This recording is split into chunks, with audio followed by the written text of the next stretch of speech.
Olá, boa noite. Nesta sexta, o Globo Repórter convida você a levantar voo sem sair de casa. Vamos observar juntos lá do alto o Pantanal mato-grossense, revivendo as emoções da expedição que atravessou a Terra das Águas e revelou segredos do coração do Brasil. Uma serra que brota na planície, um rio onde nadam as onças. Nossa equipe viajou ao lado delas. Araras azuis, veados, antas e a grande farmácia do mato. A beleza de um jardim suspenso sobre os rios. Vozes do Pantanal. Cientistas conseguem entender o que dizem os bichos? E a grande jornada dos rebanhos que fogem da enchente. O programa desta noite é uma coprodução com a Rede Mato Grossense de televisão, afiliada da Rede Globo.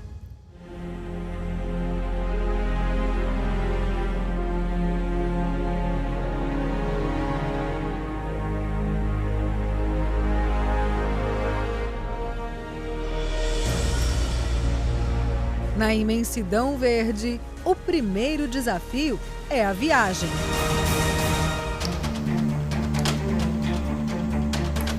É tanta beleza, mas para chegar é uma aventura, um sofrimento. As distâncias, os campos alagados, até parece que a natureza criou esses obstáculos para proteger um tesouro.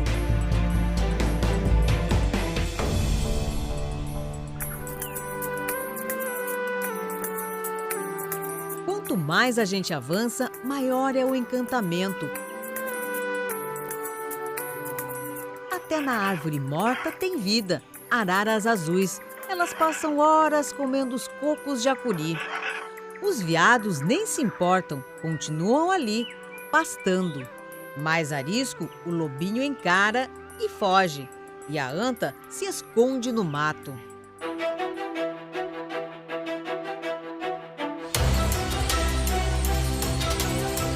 É arrebatador, imponente, soberano.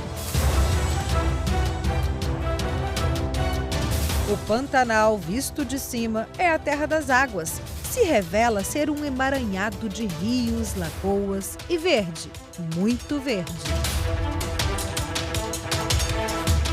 Aqui, a natureza nos ensina como moldou esse paraíso.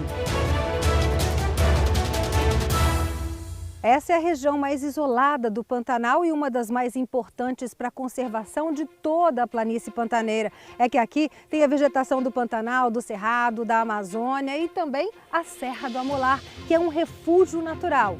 Foi criada uma rede de proteção para manter esse corredor de biodiversidade. Essa é a única região pantaneira que está sempre assim, com muita água. A inundação dificulta o acesso e protege a vida selvagem. Pessoas ficam surpresas, quando descobrem que no meio de uma planície de aproximadamente 138 mil quilômetros quadrados você tem serras. E essas serras eram extremamente importantes para que esse ecossistema funcione com toda a sua dinâmica, como área de refúgio, controlando o regime de cheias e dando vida para toda essa biodiversidade. As fazendas têm áreas de proteção. Os pesquisadores estão mapeando a flora e a fauna. Nós já levantamos 33 espécies diferentes de mamíferos ocorrendo nessa região. Foram 120 espécies de formigas levantadas por outros pesquisadores, 420 espécies de besouros, 120 espécies de plantas. Isso aqui é literalmente uma riqueza de todo ser humano,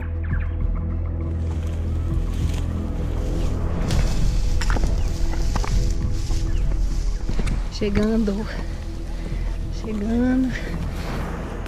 Ah, cheguei. Tem umas formigas gigantes ali. São formigas carnívoras que têm uma toxina e a picada é bem dolorida.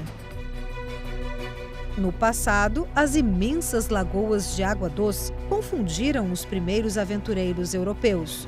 Eles achavam que aqui era um mar, o Mar de Charaés.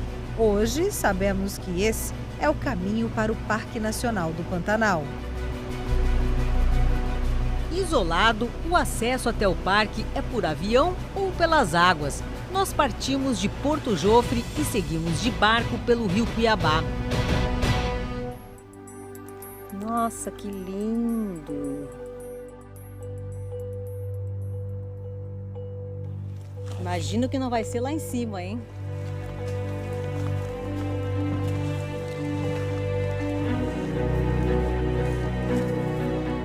Aqui de cima dá para se ter uma noção melhor do tamanho do Parque Nacional do Pantanal. São 136 mil hectares preservados.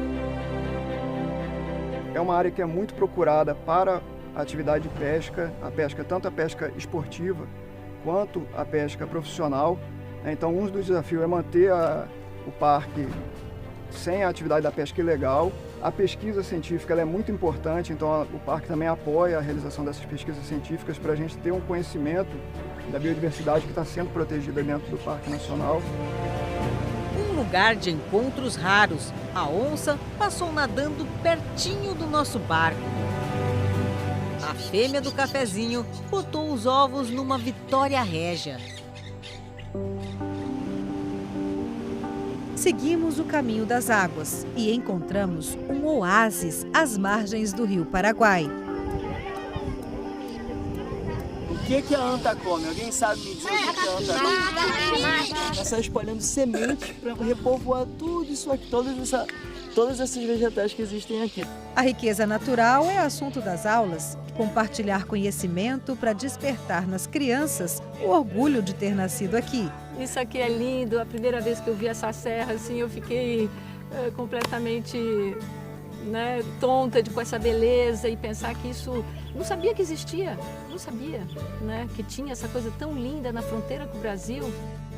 O encantamento fez Tereza comprar terras na região. Ela buscou parceria com os amigos e construiu essa escola para atender as crianças ribeirinhas que não tinham onde estudar. Aqui na Escola Jatobazinho, a capacidade é para 60 alunos que estudam do 1º ao 5º ano. Mas essa é uma escola diferente. Os alunos moram aqui em regime de semi-internato. Ficam na escola de segunda a sexta e passam o fim de semana em casa. Essa é uma aula de matemática. Esse jeito diferente de ensinar foi o caminho encontrado para que os pantaneirinhos tivessem ensino de qualidade sem ter de deixar o Pantanal. Eu moro na Ilha da Amizade. Mas se não tivesse essa escola perto da ilha onde você mora, onde você ia estudar? Eu ia ficar lá na minha avó mesmo. Sem estudar? Quando começa a chover com frequência por aqui, é sinal de que vai ter mudança na paisagem. Quando falamos em cheia ou inundação, logo nos vem à mente a ideia de algo fora do normal. No caso do Pantanal, é diferente porque isso acontece todos os anos. Quando chega a estação das chuvas, o solo, seco e poroso, se encharca com facilidade e em poucos dias já não consegue mais absorver tanta água. Rios e lagos transbordam, renovando ciclos de vida. A água sobe, a temperatura muda, os animais registram esse movimento. Esse movimento, então, começa assim, faz com que toda a produtividade biológica do Pantanal aumente. Então, quando nós vemos assim, muitas aves, muitos peixes, isso é fruto dessa inundação. No tempo das águas, a estrada se transforma em rio. O pessoal que navega aqui tem que conhecer muito da região, né? Essa época do ano aqui, quem não conhece muito da região costuma se perder. Na época de cheia, muitas casas ficam ilhadas no Pantanal. É quando as sucuris são vistas com mais frequência por aqui. Segundo os ribeirinhos, o alvo é o galinheiro, onde elas encontram comida farta. Seu Márcio já perdeu as contas de quantas galinhas viraram janta de sucuri. Ela ataca mais à noite, né? Porque é o horário que a galinha fica concentrada só num lugar, eu acho por isso que ele fica mais fácil dele atacar, né? Os ribeirinhos acabavam matando as sucuris para evitar prejuízo nos galinheiros. Mas o conhecimento científico mudou esse olhar. Foi então que o seu Doalci inventou o galinheiro à prova de sucuri. Então eu usei uma tela mais grossa, fiz ele de alvenaria, ergui um pouco do chão para evitar delas entrar em fresta, né? Hoje, os ribeirinhos ajudam na pesquisa e na proteção da sucuri. E já aprenderam que ela não tem veneno e nem quebra os ossos da presa. turista que vem para o Pantanal, ele tem uma lista, né, de bichos que ele quer ver. E a sucuri, com certeza, está nessa lista. E a gente acredita que ela tem um potencial ecoturístico grande, né, que ela pode ser vista por turistas. A gente pode pensar num turismo de sucuris, assim como existe um turismo de onça. Quando muda a paisagem, muda também a rotina dos peões no Pantanal. Com o alagamento das áreas de pastagens, é hora de levar o gado para as regiões mais altas, onde a água não chega. Quando a enchente é muito grande, a gente fica com o desafio de passar dias, semanas e até meses para reunir esse gado. Na Terra das Águas, tem que saber viver sem pressa. Aqui é um lugar agradável, um lugar bom de se trabalhar, né? É um escritório que não dá aborrecimento em ninguém, né? O Pantanal é tão grande que a cheia não chega de uma só vez em todos os lugares. O pantaneiro entende como poucos os sinais da natureza. A travessia na ponte tem de ser lenta para não assustar os animais. Aqui no Pantanal, uma regra é se ajudar. Na cheia ou na seca, os fazendeiros se unem para retirar e transportar o gado. Há mais de 200 anos, a pecuária é a principal atividade econômica aqui no meio da planície pantaneira. E agora a discussão é uma pecuária sustentável, conservando o meio ambiente e mantendo a produção. Seu João é um dos pioneiros. Na fazenda dele, boi e animais silvestres compartilham o mesmo espaço. Hoje nós temos aqui o porco monteiro em quantidade, você tem a onça que aparece, você tem o veado, você tem a capivara, você tem a anta. Eles pensam em criar um selo de carne produzida em uma região conservada, sem uso de agrotóxicos e respeitando a natureza e as pessoas que vivem aqui. Esses fazendeiros são os que abrem as porteiras para a ciência. É o princípio do econegócio. Valorizar os produtos cuja produção ajuda a conservar o Pantanal. Na flor do aguapé, o ponto amarelo é um sinal para os insetos saberem onde está o néctar. Esse jardim suspenso só pode ser visto na época da cheia, quando as flores amarelas se abrem e formam esse tapete sobre os rios pantaneiros. No emaranhado de raízes, os peixes encontram refúgio e comida. E daqui a algum tempo, tudo isso aqui vai estar seco. É exatamente essa capacidade de resistir a períodos de estiagem e de inundação que chamou a atenção dos pesquisadores. Um grande desafio para os cientistas é descobrir dentro das plantas os compostos químicos que podem ser usados na fabricação de remédios, cosméticos. Aqui na Universidade Federal de Mato Grosso do Sul, esse grupo de biólogos e farmacêuticos trabalha assim, se embrenhando no mato, no meio do Pantanal. Eles caçam tesouros naturais. Aqui no Pantanal já foram identificadas 2.000 plantas, mas esse número pode ser muito maior, pelo menos 8.000. É um imenso laboratório a ser estudado. Encontramos um pomar nativo no meio do mato.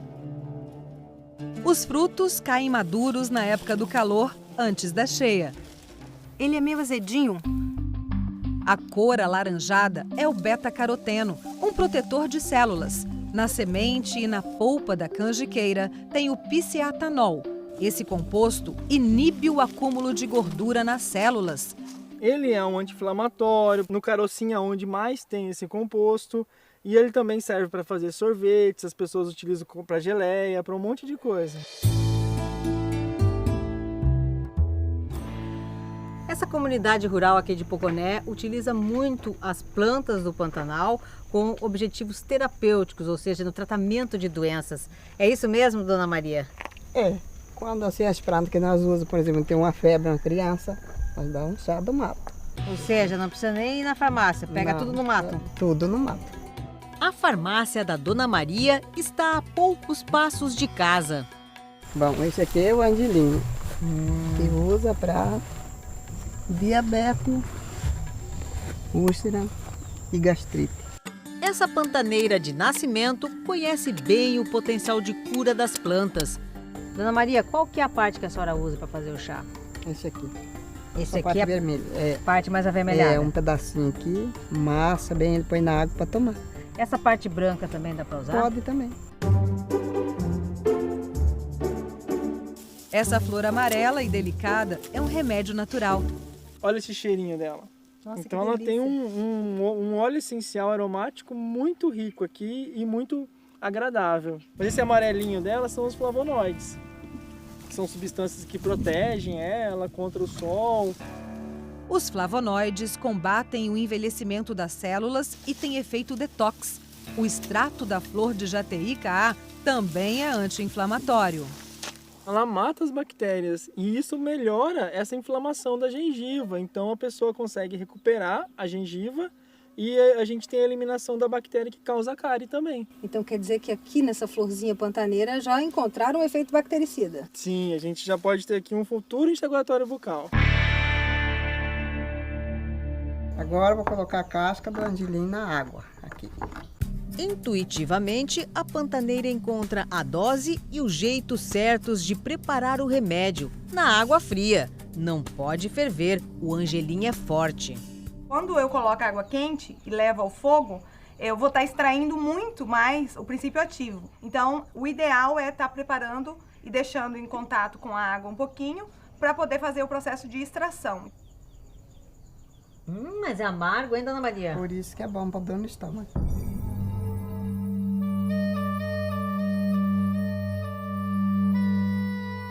Essas árvores são resistentes ao frio, ao calor, têm raízes profundas que buscam água subterrânea na época da seca. O tronco é revestido por uma casca grossa. Por isso o ipê é um mestre da sobrevivência. Essa espécie aqui só nasce no Cerrado, no Pantanal, é conhecida por para-tudo. E nesse ipê pantaneiro, os pesquisadores encontraram uma substância que é um santo remédio para tratar picada de cobra. Eles maceram essa casca, né, junto com alguma gordura que eles estão levando para cozinhar. Então pode ser uma banha, um óleo, e eles colocam em cima do local da picada.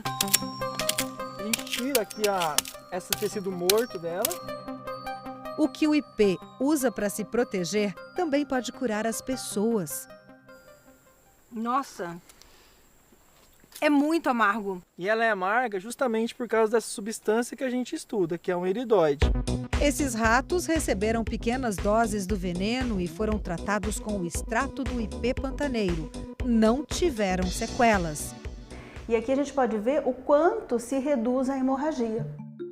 O remédio feito com o para-tudo é o primeiro à base de plantas para tratar as sequelas de picada de cobra, mas não substitui o soro antiofídico.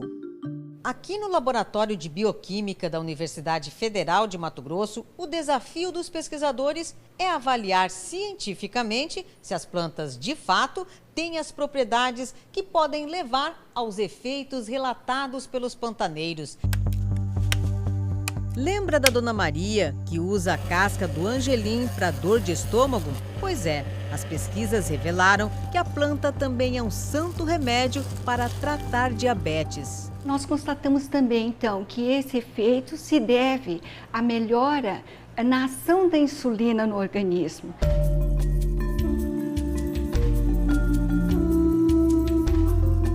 Olhando de cima, até parece que a rocha derreteu e se espalhou na vegetação. Aqui encontramos a campeã de resistência. Você conhece a planta que ressuscita? É a selaginela. Que não é solo, é pedra e ela nasce aqui. No calor escaldante, a selaginela fica esturricada. Ao jogar um pouco de água... Você viu aqui onde a gente molhou? Olha como ela tá diferente, olha como ela tava. Seca. E agora 1 hora, olha como ela já tá toda... Vou tirar um pouquinho aqui para você ver. Ó. Olha como ela já tá toda verdinha.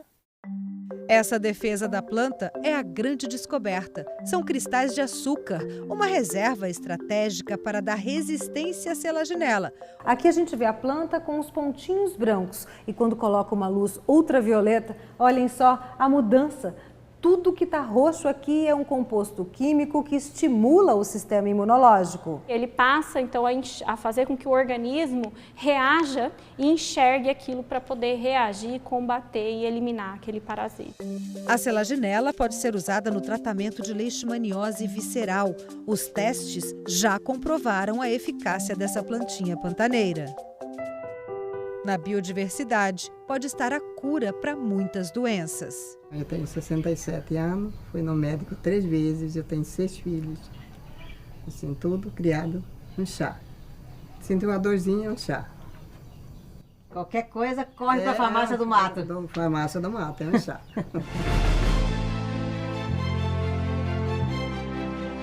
No maior refúgio de vida silvestre das Américas, cada espécie tem a sua preferência.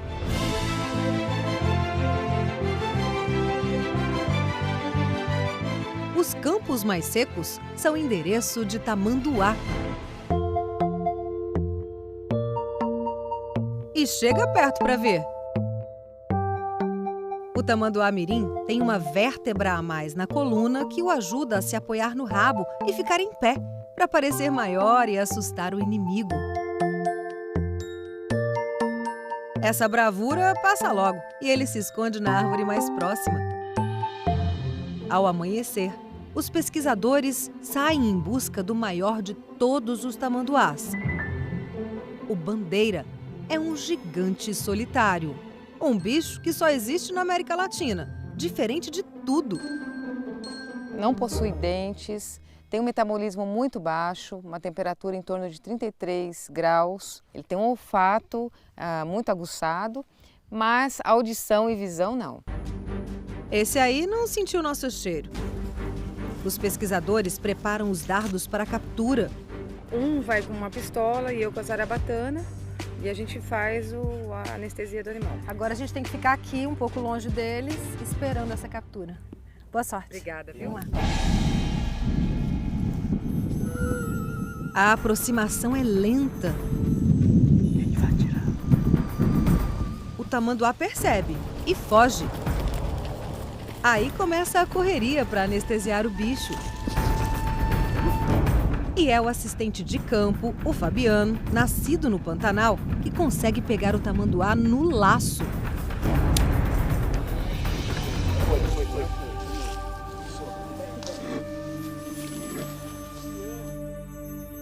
O efeito da anestesia é de 40 minutos. A língua é coberta e umedecida. Os olhos são protegidos para não ressecar. E olha o tamanho dessas unhas. Os exames são feitos no campo. Amostras de pelo e de sangue ajudam a saber se algumas doenças que afetam o gado e animais domésticos podem pôr em risco os tamanduás. Vendo o tamanduá-bandeira assim, quietinho, deitado, a gente pode observar os detalhes desse animal. Esse pelo grosso aqui, toda essa cor. E a impressão é de que é um fóssil vivo, assim, um dinossauro.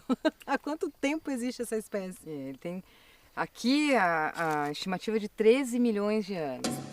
Existem 4 espécies de tamanduás no mundo. 3 são encontradas no Brasil. Os estudos indicaram que os mais antigos surgiram no Cerrado e depois se espalharam por outras regiões do país. Mas com a perda de habitat, os tamanduás-bandeira já desapareceram do Rio Grande do Sul e Santa Catarina. Comprimento de cabeça 40,5. A cauda é maior que o corpo e ajuda a manter o equilíbrio quando ele corre pelos campos. Só com câmeras para conhecer melhor os hábitos desse bicho. Com as fotos a gente consegue saber quantos animais andam nessa área, né? Quantas fêmeas, quantos machos, isso a gente identifica pelo padrão de pelagem. Ele passa o dia procurando comida e só come cupins e formigas. Não mastiga. A língua tem 1 metro e a saliva parece cola para capturar o máximo de alimento.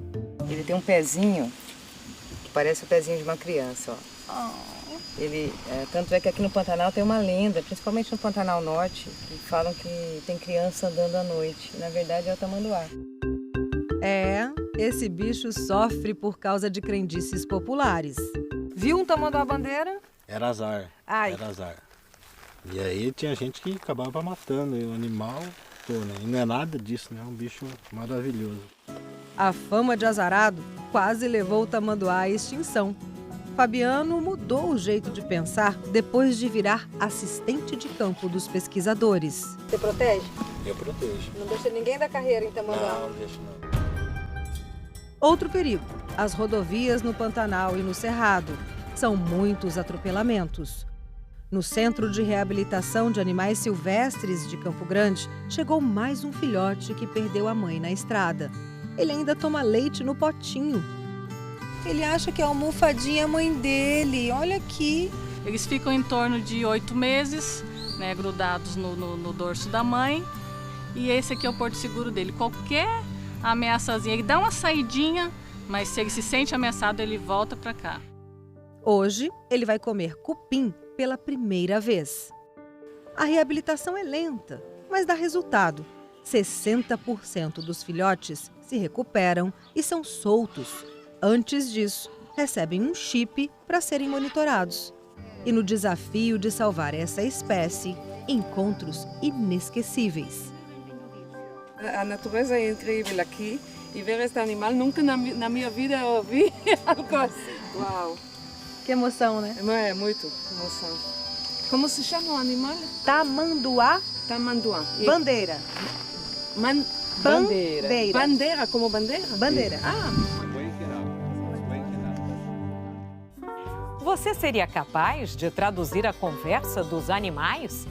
Cientistas brasileiros e estrangeiros se juntam para decifrar as vozes do Pantanal. É daqui a pouco.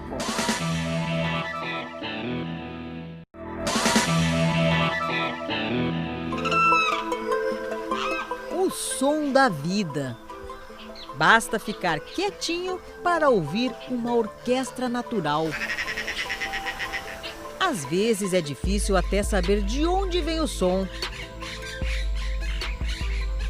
O periquito de papo branco se camufla entre as folhas, mas a gritaria não deixa dúvidas. Ele está lá, fala pelos cotovelos. Assunto é o que não falta entre as aves. As árvores são dormitórios. Antes de se acomodar, os tapirupus e as garças fazem muita algazarra.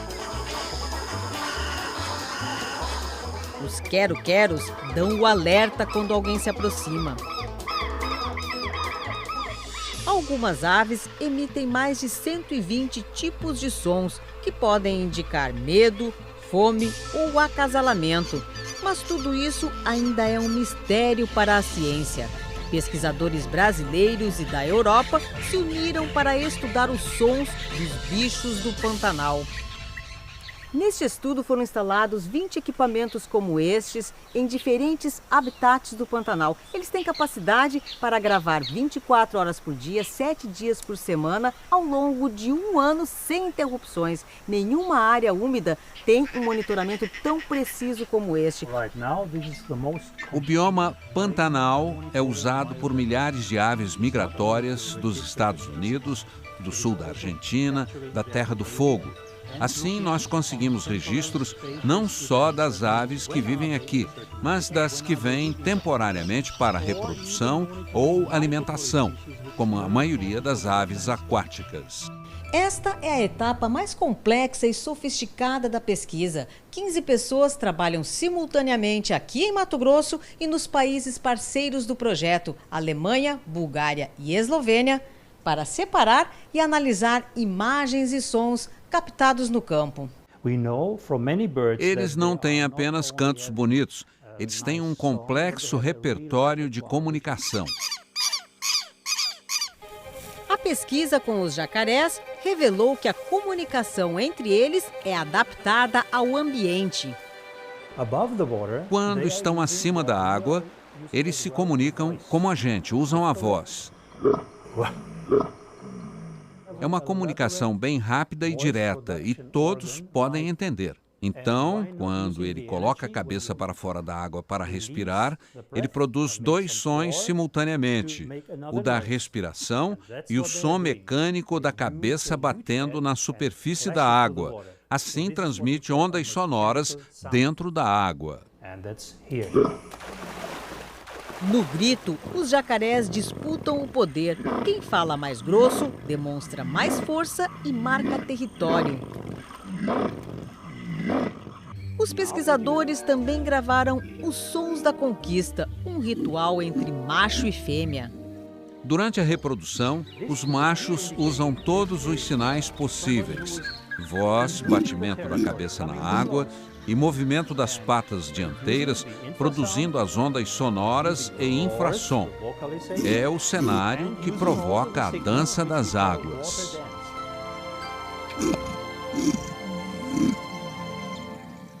E para quem sempre ouviu falar no grilo falante, os pesquisadores têm um recado. É porque grilo não vocaliza, né? Não tem aparelho vocal, né? Ele flexiona as pernas nas asas e produz esse som, por isso que eles chamam de estrudulação.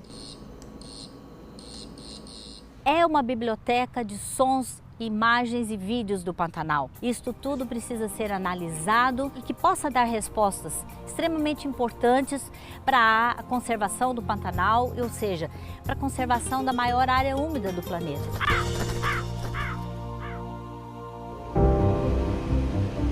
No Rio Negro, os pesquisadores já descobriram o que as ariranhas falam. Mãe é tudo igual, grita apreensiva chamando o filhote. Há 11 anos, Caroline Leustenberger estuda as ariranhas pantaneiras. Quando percebem que tem gente por perto, emitem o bufo, um sinal de alerta. Até então a gente conhecia 9, hoje a gente já reconhece 15 tipos sonoros diferentes. E elas utilizam esses tipos sonoros em combinações, o que aumenta ainda mais a complexidade do sistema de vocalização da espécie. Esse chorinho aí é para espantar a colega que quer roubar o almoço. E quando aparecem os intrusos, tem briga no rio. O Pantanal é um dos principais refúgios de ariranha no Brasil. A estimativa é que aqui existam mais de 4.000 ariranhas espalhadas pelos rios. Essa espécie passa 60% do seu tempo dentro d'água pescando, tem um metabolismo acelerado, precisa de muito peixe e também é bem inteligente. É uma das primeiras a perceber alterações no meio ambiente e fogem para lugares mais conservados. Por isso, ela é uma espécie indicadora de qualidade ambiental. Alguns grupos se refugiam nas baías, essas lagoas aí nos campos alagados com fartura de peixe. Elas se esbaldam com a lufada de lambaris. A pesquisadora conseguiu instalar câmeras dentro de uma toca e viu como os filhotes eram tratados. As locas, em geral, elas têm vários salões. Em especial essa que a gente conseguiu monitorar, ela tinha então um salão mais profundo onde os filhotes estavam alojados. E isso impedia que eles saíssem da loca, né, que ficassem mais expostos. Por causa da caça e da perda de habitat, essa espécie que vivia em toda a América do Sul está ameaçada de extinção. Restam poucos lugares no Brasil onde as ariranhas podem ser vistas assim.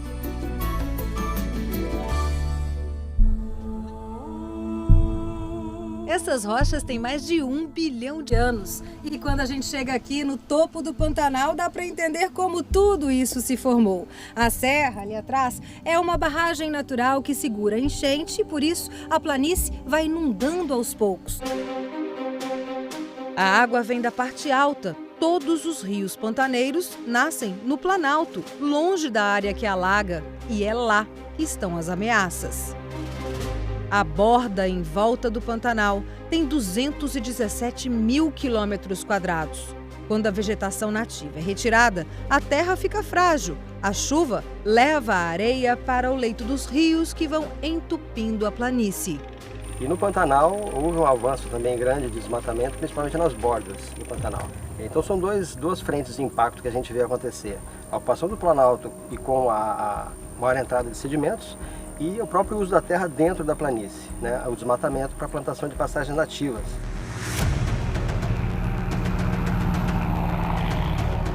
Do alto, a imensidão alagada e a serra, fora do Pantanal. Soja a perder de vista. Esses pequenos alagados aí são as nascentes que formam o Rio Paraguai. Tem suinocultura, antigas crateras de garimpo, vegetação nativa que se resume a uma pequena faixa no meio da lavoura. Metade da vegetação da bacia do Alto Paraguai já foi devastada. O encontro das águas aqui não é um espetáculo de beleza, é um desequilíbrio. A água barrenta do rio Sepotuba traz muita terra do Planalto e joga tudo no rio Paraguai. Professor Aguinaldo Silva, da Universidade Federal de Mato Grosso do Sul, acompanha há uma década a mudança na paisagem. Ele coleta amostras, mede a quantidade de areia e terra na água. Com o aumento da produção de sedimento, começa a chegar a água e mais sedimento. E a tendência é essa área entulhar, encher de sedimento e essa água buscar fluir para o Novo Zumbi. Os rios pantaneiros mudam de curso, mas o que deveria levar séculos está acontecendo em poucos anos. A gente pode ver os antigos leitos, novas ilhas e lagoas que se formam por causa dessa mudança. Olha o encontro dos rios Vermelho e Miranda. A barreira de sacos é para segurar a correnteza que está arrancando a terra e ameaça a casa. Para os pesquisadores, é assim que o Pantanal pede socorro. Com o frescor do amanhecer, saímos para pescar. Mas esta é uma pescaria diferente. Vamos conhecer os peixes jardineiros. Esses peixes eles fazem dispersão de sementes em áreas alagadas. Essa interação do peixe-planta ela é chamada de ictiocoria e ocorre nesse período de cheia, em áreas alagáveis como o Pantanal e na Amazônia. Mas o que acontece com os frutos que os peixes comem? Em busca de respostas, os pesquisadores pegam os peixes e recolhem o material que eles têm no estômago. Depois, soltam de volta no rio. O pacu é um campeão. Ele nada para longe e leva na barriga um jardim a ser semeado. Encontramos indivíduos com mais de 3.500 sementes inteiras, com uma diversidade de 14 espécies de plantas diferentes dentro de um único indivíduo. Então, o pacu, pra gente, ele é considerado o melhor dispersor do que as outras espécies. E o que a gente está analisando agora são as outras espécies. Por isso, o regime de cheia e seca ajuda a manter vivo o Pantanal. Nos campos alagados, os cardumes espalham sementes que vão brotar quando as águas baixarem. Assim, o ciclo da vida se renova.